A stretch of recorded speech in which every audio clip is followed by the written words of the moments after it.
It's 6 o'clock in London, it's 1 p.m. in New York, it's 1 a.m. in Hong Kong, 3 a.m. in Sydney, 10 a.m. in San Francisco, 10:30 at night in Mumbai. And right now, it's a glorious 1 p.m. in the Caribbean, where unfortunately we've got a temporary dog shelter has just been set up right beside where has been the ideal place to have a recording for the course of the last week. Ladies and gentlemen, IPO-VID Series 11, Episode 3, that's number 63 in total, starts here. First, let's say hello to the good folks of The Spectator magazine. They've published an eye-watering table with data about the Ukraine war. There's a lot of damage just to military vehicles before we factor in the eye-popping cost of rebuilding Ukraine. However, this conflict may ultimately fan out. Meanwhile, sadly, the world of exchanges is a smaller place this week. Last week, we lost Brian Taylor, a market maven, an exchange guru, and a gentleman. Our condolences to his wife, Helen. We have lost a great man from the passage of exchanges who worked with more than 130 different financial institutions during the course of an epic career, including spells as chief executive of Plus, chief executive of the Bahamas International Securities Exchange, BISEX, which he helped set up, and many, many other things besides. Absolutely, our parish of exchanges is a much smaller place this week. Rest in peace, Brian Taylor. Moving on from that to slightly happier news, we have the reappearance of Lance Ugla. Delighted to see that Lance Ugla, well, I thought he might go on an entrepreneurial bent, having sold out of IHS Markit, but surprisingly, he's going green. Like so many other people, he's going to be CEO of Beyond Net Zero, which is a company funded by General Atlantic. Finally this week, ladies and gentlemen, all the very best to the LME at the time of upheaval. Good luck to Matt Chamberlain. He's stepping down this week, and all the very, very best to Adrian Farnham, who's going to be in as the new interim chief executive officer while the LME looks for Matt's replacement. All this and more, of course, has been covered in greater detail in Exchange Invest Daily, the unique newsletter of the Bourse Business. Send us an email or hit me up, Patrick L. Young, on social media via whatever means you're watching this live stream. Don't forget, too, to give us a little bit of love or even a certain remark about jealousy. Thank you very, very much, by the way, to Christopher Messina. I see you've already made an excellent intervention so far today while we were having a few problems with our live camera action here in the Caribbean. I don't believe you have to be stoned in order to be watching this particular segment, but there is, of course, a relationship as we're discussing the world of markets and exchanges from SMEs to cannabis power player. Our guest today, as CEO of the Canadian Securities Exchange since July 2011, Richard Carleton has positioned the exchange to take a leading role in the provision of public capital to entrepreneurial companies. Since 2014, the CSE has set a number of records for new listings, capital raised by issuers, and trading turnover in the competitive Canadian marketplace. As an early advocate for the cannabis industry, CSE is the global exchange leader in the sector. And Financial Post magazine recognized Richard as one of Canada's 25 cannabis industry power players. Presumably that was more standing up rather than sitting down. We'll get to that in just a moment. Richard, it's a joy to see you. We're both somewhere in and around North America. You're a bit further north than I am. I'm going to use my masculine intuition to guess, but tell us, where in the world are you today? Yes, I'm coming to you this afternoon from high above the corners of Bay and King Street in downtown Toronto, roughly 720 feet above the teeming masses down below, and CSE World Headquarters here in Toronto. We also have an office in Vancouver and representation in Montreal and Calgary as well. And we also spend, of course, a good deal of time on airplanes reaching out to companies outside of Canada and have had some tremendous success in Australia, South Asia, Europe, Africa, and recently in particular in the Middle East. So give us a little bit of a background, actually, to the Canadian Securities Exchange. Tell us about its formation and how you got there. Well, it's a kind of a common story. We've seen a number of exchanges try to establish themselves in Canada, the United States, UK, and Australia to try to do a better job than, I guess, who I'll politely refer to as the incumbent exchanges in each of these markets. And so there was a group of individuals, many of whom were alum of the Toronto Stock Exchange, myself included, that looked at an opportunity in the early aughts to raise some capital and to look at providing, I guess, a lower cost and in particular, lower cost of capital for early stage companies coming into the public markets. And one of the distinct features of the Canadian capital market is we have a much less well-developed private equity world in Canada and a much more heavily developed what we call public venture capital. And so clearly we have the Venture Exchange, which has about 2,000 issuers or thereabouts, Toronto Stock Exchange, another 12 to 1,400 or thereabouts. And we're currently coming in at about 800 companies. I expect by this time next year we'll be probably over the 1,000 mark at the rate that people are coming on side. So Canada really does punch above its weight in the public company market with more than 4,000 publicly listed and traded companies at this point. So we pulled together a team, got some technology in the door from our friends at much lamented late company EFA, and built a small team. It was a hard build. And I think, again, we've seen this over and over again with different organizations, as I mentioned, in the UK, Australia, and the United States. To convince the first few companies is really hard. The next set of companies is still pretty hard. And we were, it was really a good 10 years before we had the opportunity to begin to move towards cash flow positivity, to assure the marketplace that, in fact, we had sufficient resources to survive in the long term. And it's a real tribute to our team members and particularly our shareholders who had the patience to stay with us while we built up the market. Very interesting. So just give us a quick rundown. I mean, who are actually the major backers of your exchanges? Because there are no other major exchanges who are backing it, right? Yeah, that's correct. It's a matter of public record. I mean, we're obviously still a private company, but our principal shareholder is Urbana Corporation. Tom Caldwell is the chairman. And Tom, of course, built a tremendous reputation over the last 25 years in the exchange space by being astute enough in many cases to purchase seats on the exchanges before they demutualized. And when they did demutualize, but were private companies with share capital, to acquire as much of the shareholding as the rules would allow him and his co-investors.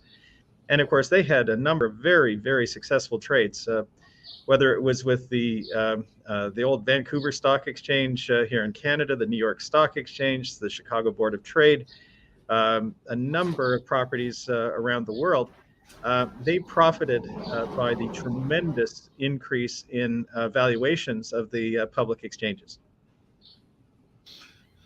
Very interesting. Yes, Tom Caldwell, quite the man who was a very, very early adopter of going for-profit capitalism when we saw the demutualization of exchanges, backing you and obviously your chairman. Let me just say hello to a vast swathe of our regular viewers here who've tuned in, and it's a joy to see you all this evening. I do believe we've got messages coming from, amongst others, he says, waiting for it to appear on his screen. We've obviously got a few seconds delay today. Les Calvert, good evening all. Yes, hello Les, lovely to see you too. Hope all is well with you this evening. Hello, Chris Messina. It was lovely to see you too. I was noting you were talking earlier on. Good evening, all. Yes, that is a rather stunning background. I'm sorry, we've just had a camera failure, which is why we were a couple of minutes late there, Peter. Otherwise, you'd be able to see me more clearly. But actually, I think probably the background looks an awful lot better. Interestingly, I've also got a wild dog just over this shoulder, and I've got a donkey just out of picture to the right-hand side, which makes something that you don't see every day in Bay Street, for example, I would imagine. And hello, well, Simon no comment. No comment whatsoever. Yes, no, absolutely. Well, I think the joke around here, we're in Grand Turk in the Turks and Caicos Islands, which is the administrative capital. And as I was saying to somebody in Washington, D.C. the other day, it's incredible. They've got donkeys roaming the streets. And he was saying, you think that's unique? But anyway, leaving aside such jokes, and we won't get as far as Ottawa. Hello, Simon Huckle. Great to see you too. Thank you very much for tuning in this evening. And hello, Chris Messina of Messy Times. Good to see you all together. So it's taken you quite a while to build this market, and you're really talking about the better part of 10 years to manage to see profit, to manage to develop things. What are the sort of key lessons that you learned on the way through, Richard? Well, the first one is maybe if I had to do all over again, I might not have. But in retrospect, obviously, it's been tremendously rewarding as, we did achieve that point where, as we mentioned, the rock started rolling down the hill. But, again, there's no secret sauce. It really is a question of establishing your reputation, not just obviously with the issuer community, but there's so many different folks that you have to develop these positive working relationships with. The regulators, clearly, they have to be satisfied that you're in a position to meet the gatekeeper requirements that are imposed on stock exchanges in Canada, the United States, UK, and so on. But also to have the appropriate working relationships with the legal profession, the accounting profession locally. Obviously, the investment bankers are a tremendous source of potential deal flow for the exchanges. And of course, last but not least, and incredibly important, is building that reputation with the investor population, which of course itself is diverse and in some cases very hard to get to. So again, whether it's the retail community, who is obviously a big part of public venture capital in Canada, but also the family offices, the investment funds that support investment in early stage companies. And of course, as they grow up, you need to ensure that institutional investors are in a position to, in fact, invest in companies that are listed on your exchange. So again, it's very, very much patient, wearing out a lot of shoe leather, talking to a lot of people, and establishing that positive reputation in the marketplace, which, as I mentioned, it took a long time. But once we got over the hump, it's been obviously tremendously rewarding for me and the team here at the CSE.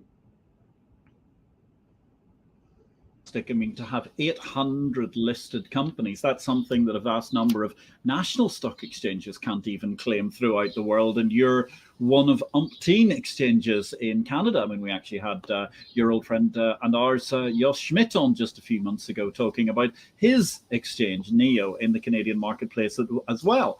We're talking here from essentially the heart of the Canadian Financial Centre in Toronto. We're speaking with Richard Carleton of CSE. If you've got a question, ping us a question, make a comment, send us some love, ladies and gentlemen. We'd love to hear from you if you've got anything you'd like to add.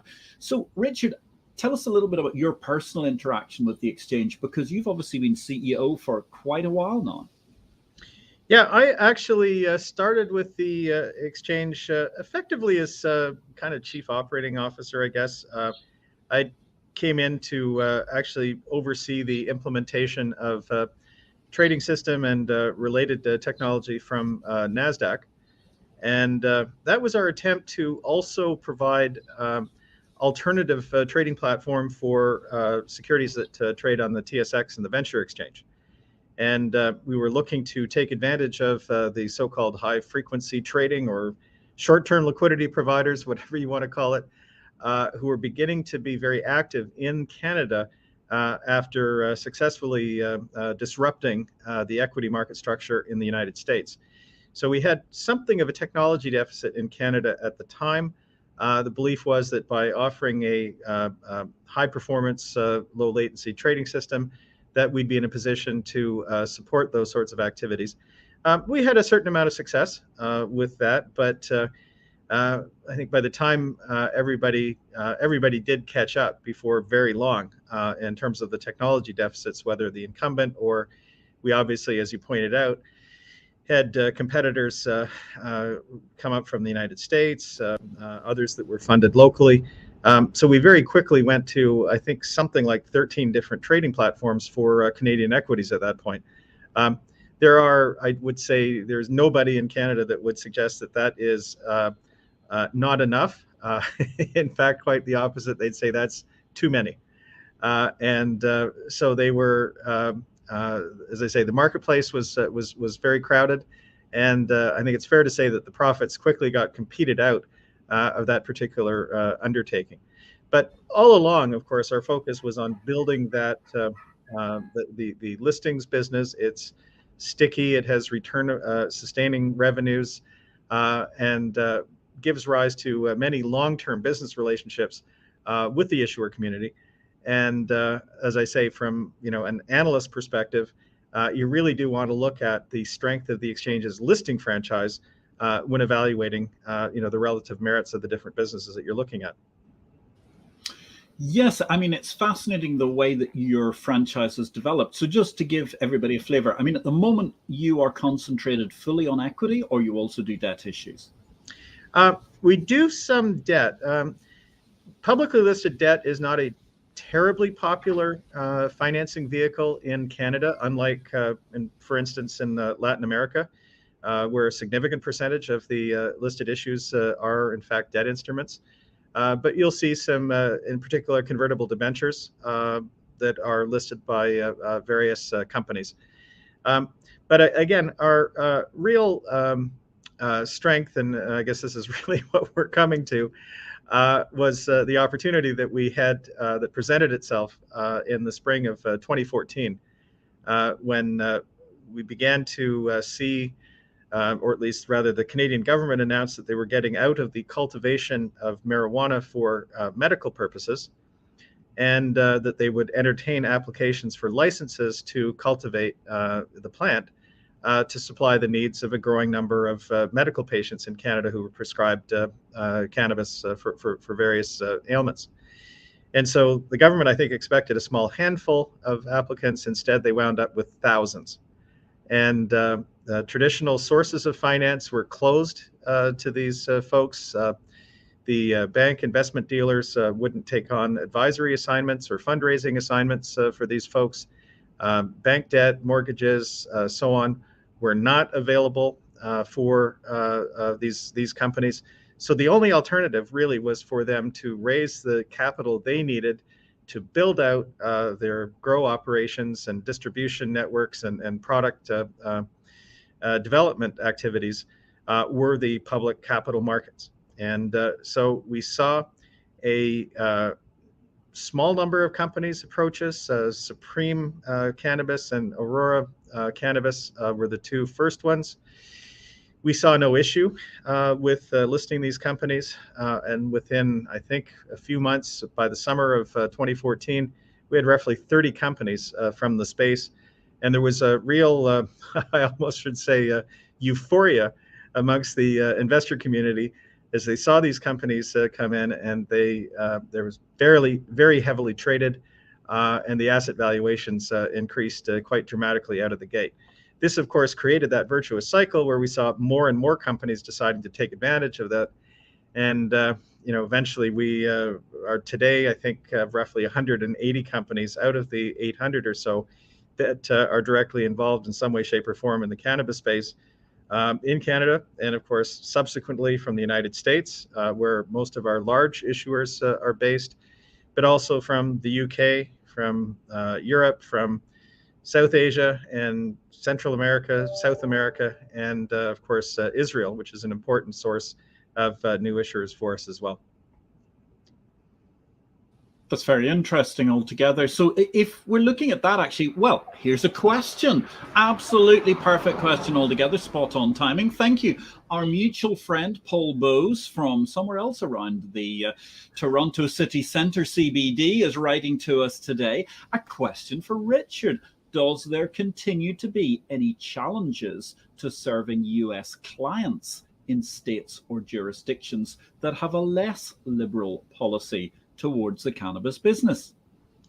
And that's a subtly great question, Paul. And that's the last nice thing I'm going to say about you this afternoon. But no, Paul's a wonderful guy, and we worked many years together and had a great deal of fun at the old Toronto Stock Exchange back in the day. But in any event, yeah, there's a lot to unpack here. Institutional investors are finding that their custodians will not custody shares of U.S. plant-touching cannabis companies because of concerns of possible retribution from the banking regulators and so on in the United States. That said, the bulge bracket firms, by and large, will process trades to the Canadian Securities Exchange, as well as the over-the-counter markets where these names trade in the United States as well. So, and again, these companies all have their securities are registered for continuous net settlement with DTCC, so they are fully fungible between the Canadian clearinghouse and the U.S. clearinghouse. So there is, in fact, very little friction when it comes to settling the trades afterwards. But one of the other challenges is that the zero commission brokers that cater to the retail crowd in the United States, and I'm, as example, Robinhood, Webull, and eToro, for example, they looked at the sector about 4 or 5 years ago, decided that it was too volatile, too fraught with potential regulatory issues, and have not to date allowed their clients to trade those names over the counter in the U.S.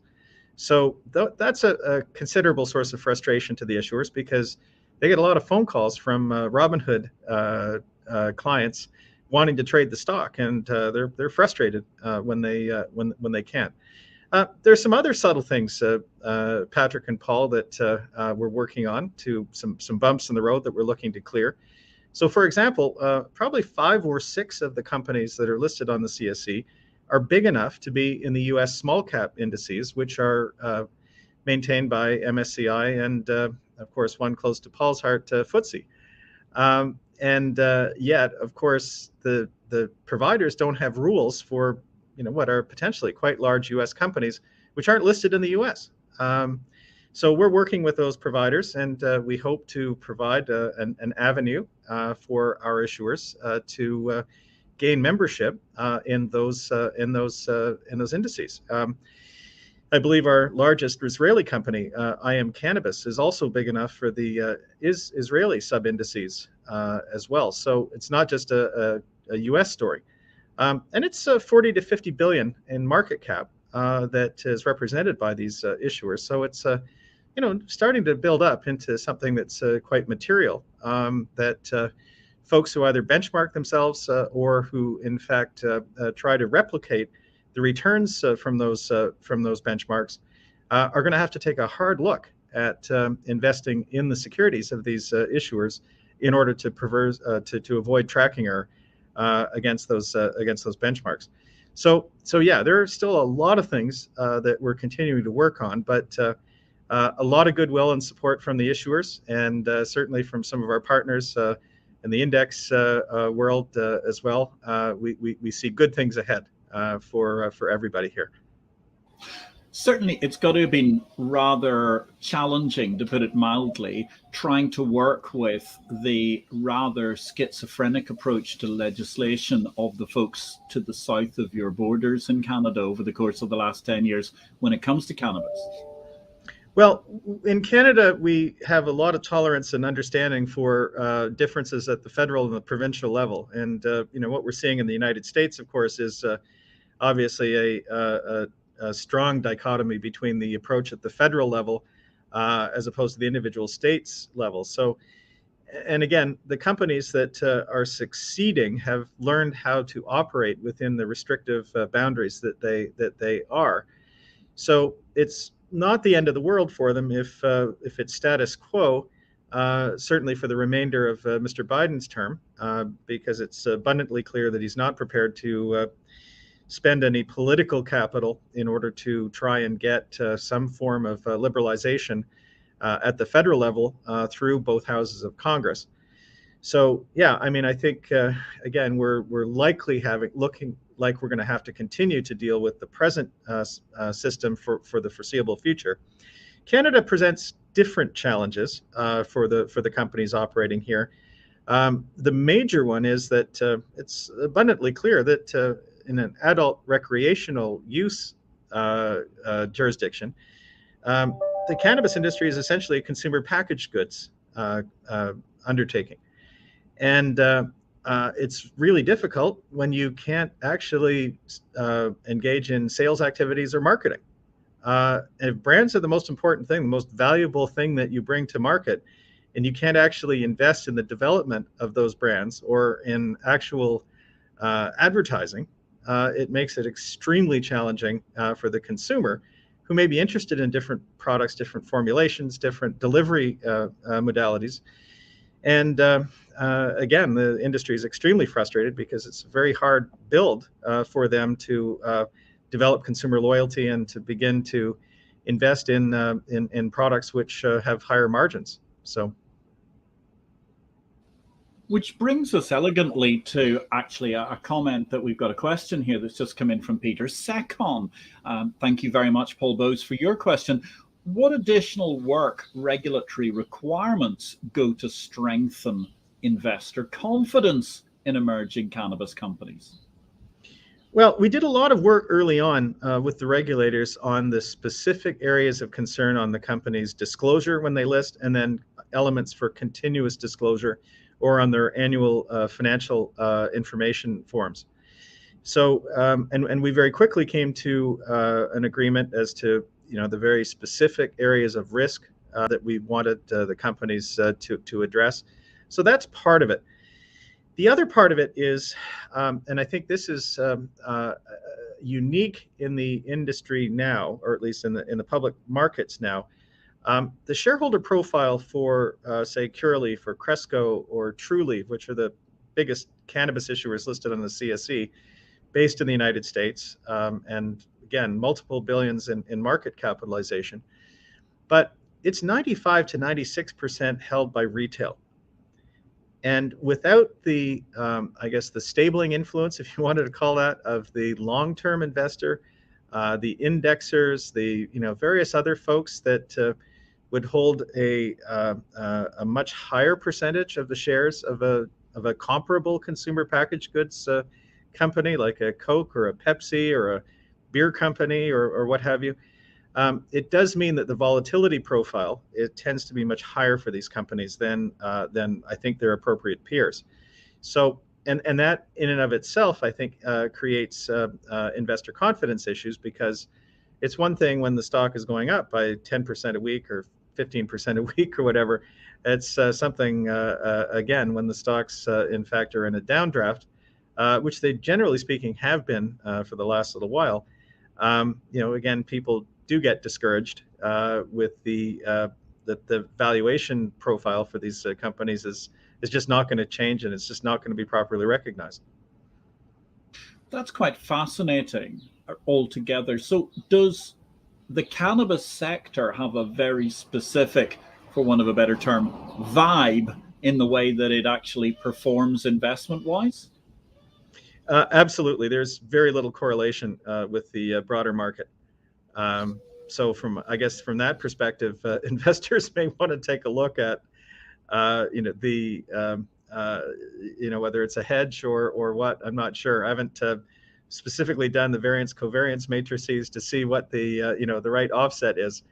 But COVID, by and large, was very good from a business perspective for these companies. Whether it was the COVID relief payments or the fact that people were staying at home, it was certainly a situation where consumption of legal cannabis grew quite substantially in Canada and the United States. And yet, as I say, we haven't seen a recognition of that in the asset valuations for these companies yet, which is, again, a challenge for the management teams and somewhat unfortunate. So changing gears slightly, we've got a great deal of questions coming in. Thank you. Keep them coming, ladies and gentlemen. It's fascinating. Here we have Tomasz Kovacic, who's the Chief Executive Officer of Securities Grid. And I do believe that he's in Slovenia, in Ljubljana today. Hi, Patrick and Richard. What's the long-term strategy behind the DLT blockchain settlement system you announced? And congratulations on that, by the way. Well, thank you.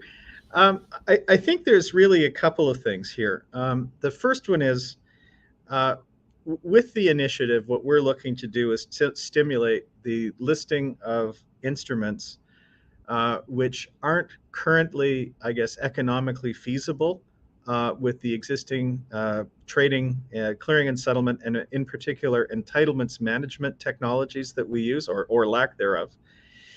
And so the idea here is that by providing a clearing and settlement and entitlements management system for digital securities, whatever you want to call them, tokenized securities, not only do we want to see these companies list instruments that take advantage of the inherent benefits of the blockchain and of smart contracts and all of that, but we'll also, as I say, stimulate the creation of what are likely to be income-producing securities. And again, let me give you a very specific example. A common means of financing new mine development. So the company's gone, they found a commercial deposit. They now need to raise $200 million to actually put the mine into production. Now, you could issue equity, but of course that's dilutive to the existing shareholders, and that would make them real angry. So instead, what they tend to do is some kind of royalty stream with a small handful of financial institutions and mining companies globally that provide this kind of finance. But it's a very small cartel that provides this kind of finance. And so we think that if these issuers, these companies are able to, in fact, offer these securities to the public, so high quality securities that are guaranteed against physical asset in the ground, which generates a monthly income stream, we think that that would be a very popular investment for retail folks. And we also think that the cost of capital, if you open it up to the public, in fact, will be considerably lower than if you place yourself at the tender mercies of the hedge funds and mining companies that the small handful of them that provide this kind of finance.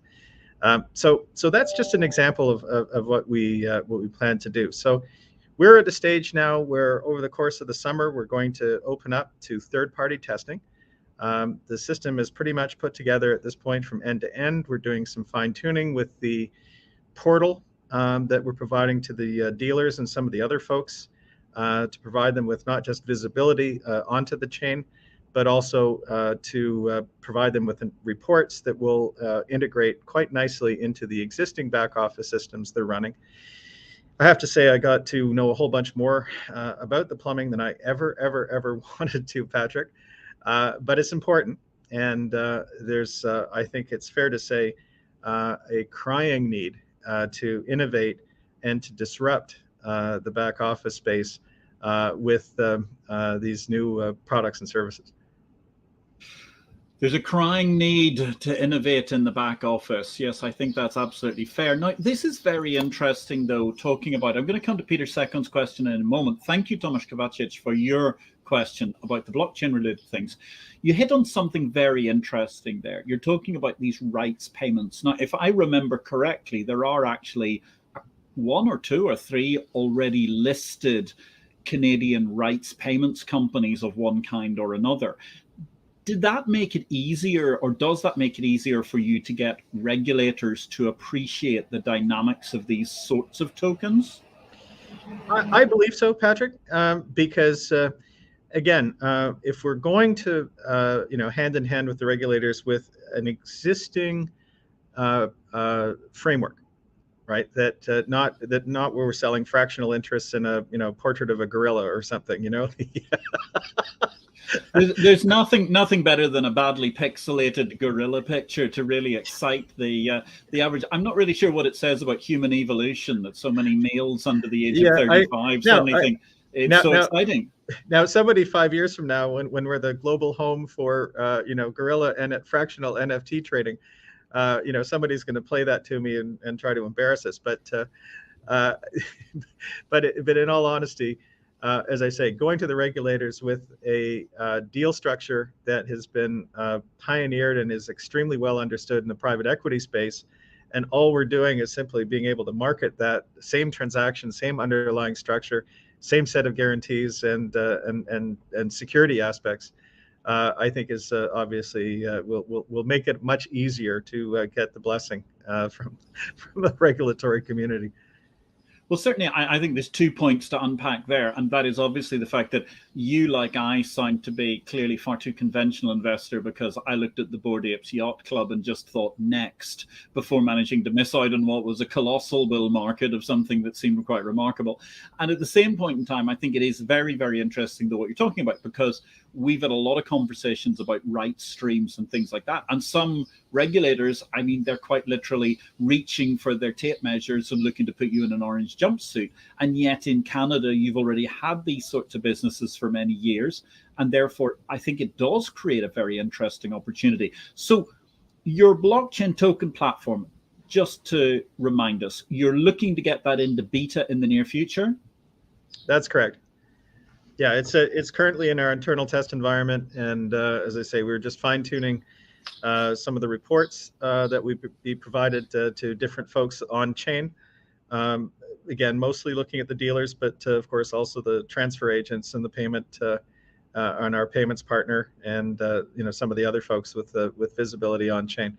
The real interesting thing too, Patrick, and again, as I say, I don't want to spend the rest of my life in the back office, but it is important, but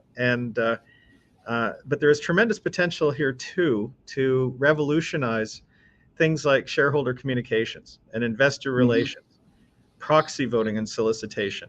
All of those things, in fact, could be facilitated on the chain, saving tremendous costs and uncertainty. Think also about the visibility on short sales. The regulators have always been concerned, or people have always been pointing fingers at the regulators, saying that they don't have a handle on what the outstanding short position in a particular name is at any given time. Those days are in the past. When we have these transactions on chain, there will be again, for the select few, absolute visibility down to the beneficial ownership layer. As to who's doing what to whom, and what their position is at any given time. Yeah, I think that's a very, very good point. I mean, the whole possibility for radical organization and actually knowing what is going on at all points in time suddenly becomes very, very exciting. And actually, following on for that, thank you, Peter. I've got another question I know coming up from you in a moment. What new financing developments or trends are you seeing at the moment? Are there any industry sectors, capital sources, or modes of financing that stand out? And the quick answer there is yes, absolutely.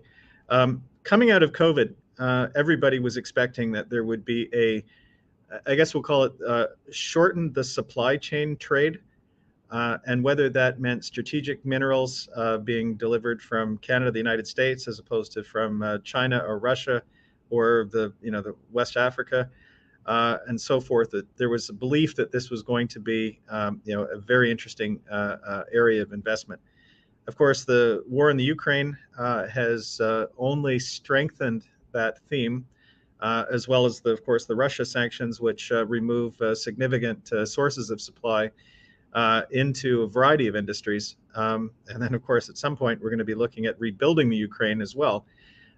So again, we've seen absolute explosion in all sorts of commodity prices, which have had a very beneficial effect on corporate finance for not just the usual precious metals exploration, which is a never-ending story in Canada, but things like nickel and copper and zinc and the battery metals and the rare earths and so on.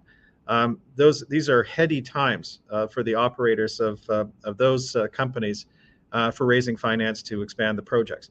And the interesting thing with in particular the copper and the nickel space, a lot of these projects were drilled in the 70s, 80s, or thereabouts, but because of intervention of the Chinese and the Russians in particular, you've seen a significant downward pressure on the price of these commodities over the last 40 years or so. And now that that pressure is off, we're seeing, as I say, projects that were identified some years ago, I think will be put into production quite quickly. Some of the other themes, which again are also driven by the supply chain and the war, are agricultural technology.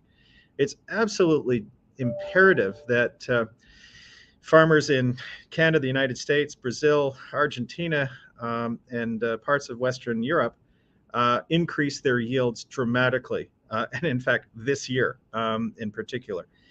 And there's enormous potential in things like remote sensing, in different seed genetics, in all aspects of basically improving yields in the agricultural sector through application of genetics and high technology.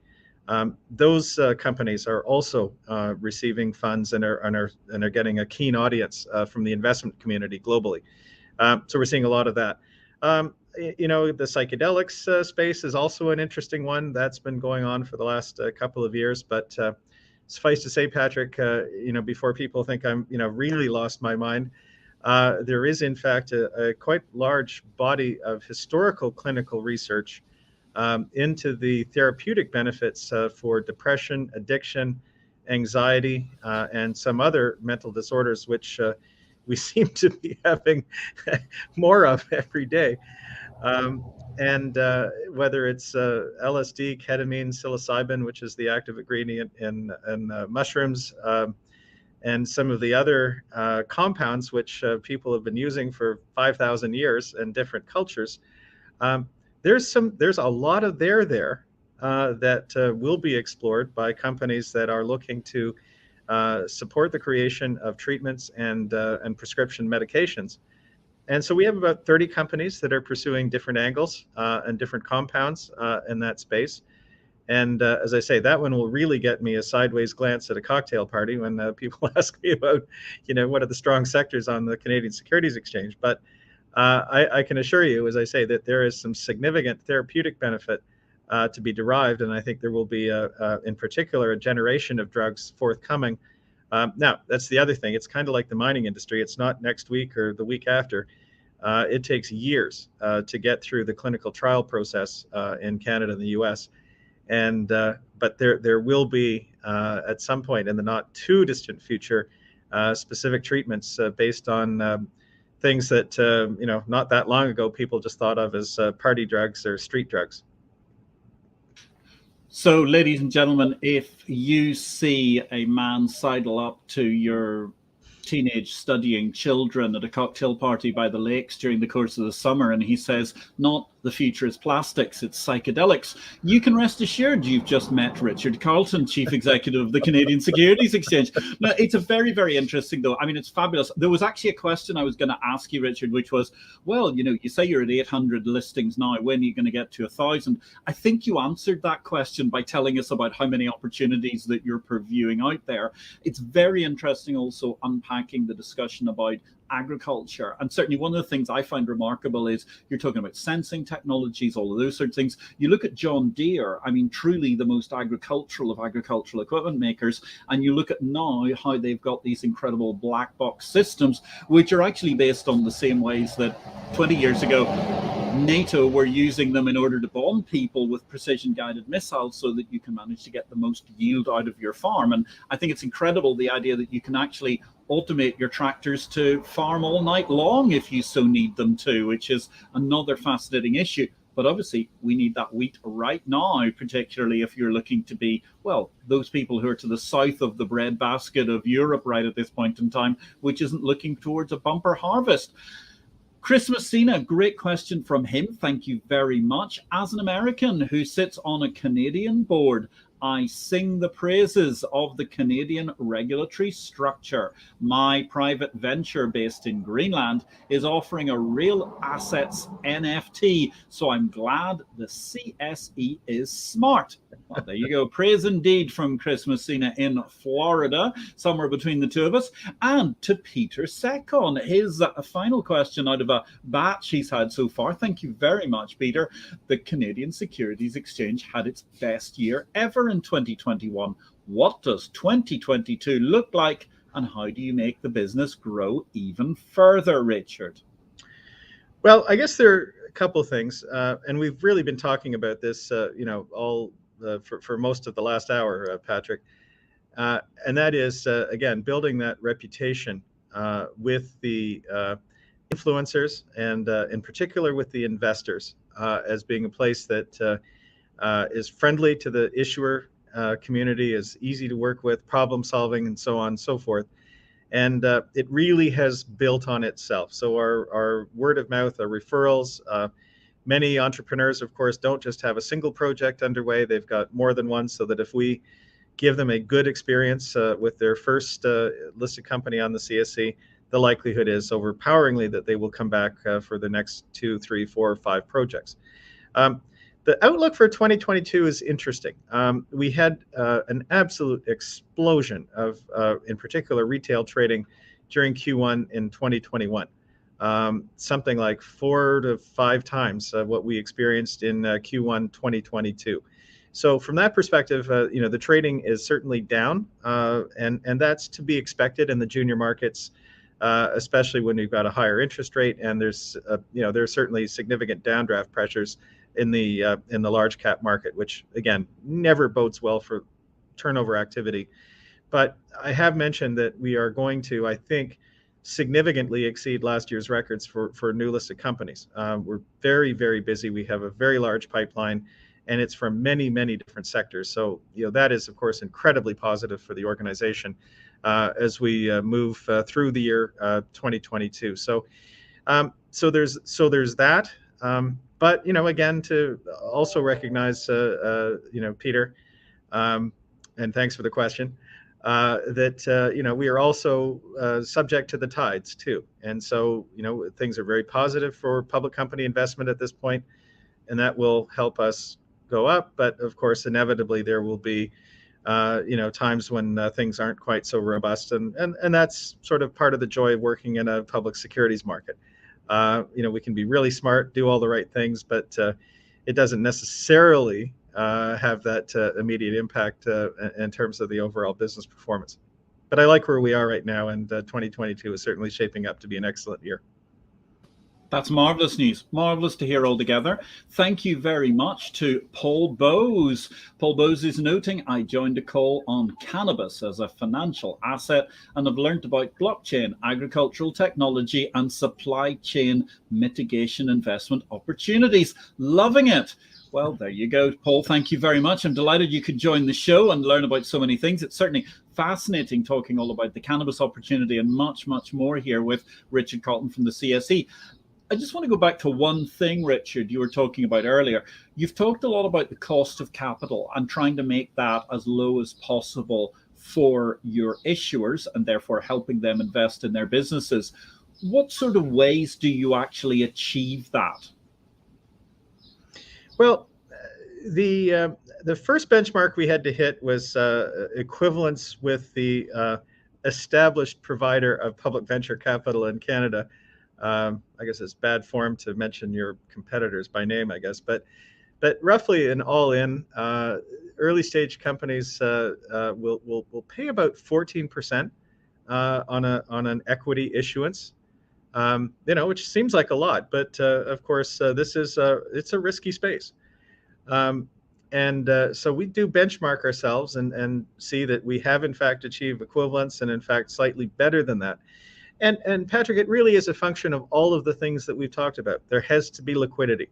So investors need to be able to trade the stock, not just from Canada, but from the US, from the UK and Germany and other places that are interested in Canadian early stage companies.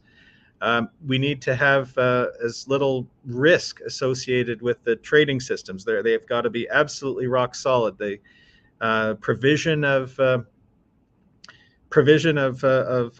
liquidity from whether it's market making firms or participation rates from retail and institutional investors, all of that has to be there. There has to be good reputation from the exchange, that there has to be no indication that the exchange is slipping up in terms of its gatekeeper opportunities. Now, we have a way to go before we achieve equivalence with the other big guy operating in Canada, and that's as much a feature of the kinds of companies that list on them as opposed to on us. But we have applied, and we are shortly, or we've provided the final rules to our regulators to create a senior tier, and we expect within the not too distant future we'll have a tier of about 100 companies which are regulated as senior issuers in Canada, which has a number of things, both additional regulatory compliance obligations for the companies, but also a lot of benefits associated with that status as well. Well, we're looking forward to that with great excitement when you get your senior tier all together, Richard. That sounds like a most interesting thing. And just remind us, does that have to go to your federal regulator, or do you have to actually put that through all of the different state regulators as well in Canada? Well, we don't actually have a federal regulator in Canada. We have 13 provincial and territorial regulators. Now, again, I talked about, Canada, we're very comfortable with this whole federal-provincial tension. We actually have 2 principal regulators, which is a classic Canadian oxymoron. But the BC Securities Commission and the Ontario Securities Commission are our principal regulators. So we are working with them on this project to create the senior tier and to basically update our rules for issuer companies on the CSE Classic. That sounds like quite a challenge when you're trying to get around all of those regulators. But obviously, as you say, certain of them have more influence than others, I suppose, in the overall federal mix. Not wishing to do anything or rain on the parade of some of the smaller states, clearly. But nonetheless, if you're looking forward from here, Richard, you've had an incredible run, spectacular amounts of retail interest, 800 listings. You've got a huge series of other sectors that are coming forward. Well, tell us, where do you think the capital market revolution goes next? Well, I think that one of the things that I would like to see is closer working relationships with some of our peer exchanges around the world. It would be great if we could facilitate, as I say, more direct trading from the Germanosphere, from South Asia, from Australia. There's so many barriers at this point, not the least of which, of course, the time zone related. But as I say, I would really like to see the base of potential direct investors expanded quite dramatically through the use of technology, through interconnection arrangements with local brokers to international firms, as well, of course, the old clearing and settlement pipe works.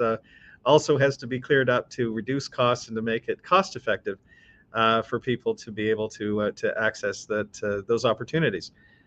We have a lot of interest from all of these places, and it can be a source of some frustration for investors and the companies to be able to access that pool of liquidity that we know is there, but we really still haven't managed to reach yet.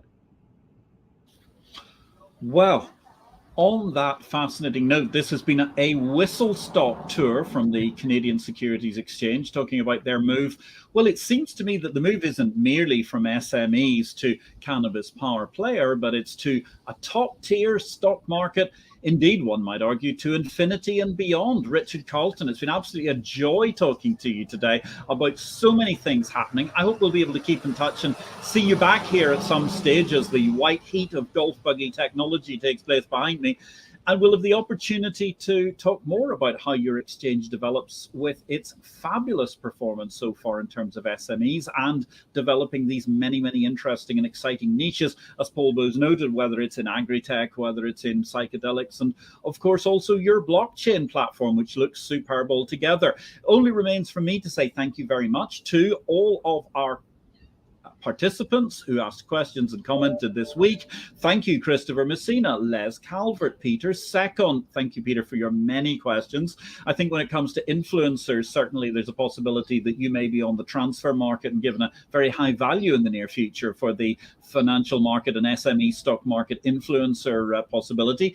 As well as that, Simon Huckle, Marcus Ward, Paul Bowes, thank you for your questions and comments, Paul, and Tomasz Kovacic. Next week, we're going to have Tom McMahon. He's going to be talking about energizing new markets, and that's going to be coming actually in 2 weeks' time, because next week, in sympathy with Pan-European Day of Indolence on May the 1st, we've actually got a week off, ladies and gentlemen, for once, and we're going to try and enjoy the Caribbean sunshine for at least a day or two. My name is Patrick L. Young. I look forward to you joining us again in this fascinating cornucopia of discussions. Thank you very much once again, Richard Carleton. I wish you all, ladies and gentlemen, a great week in blockchain, life, and market.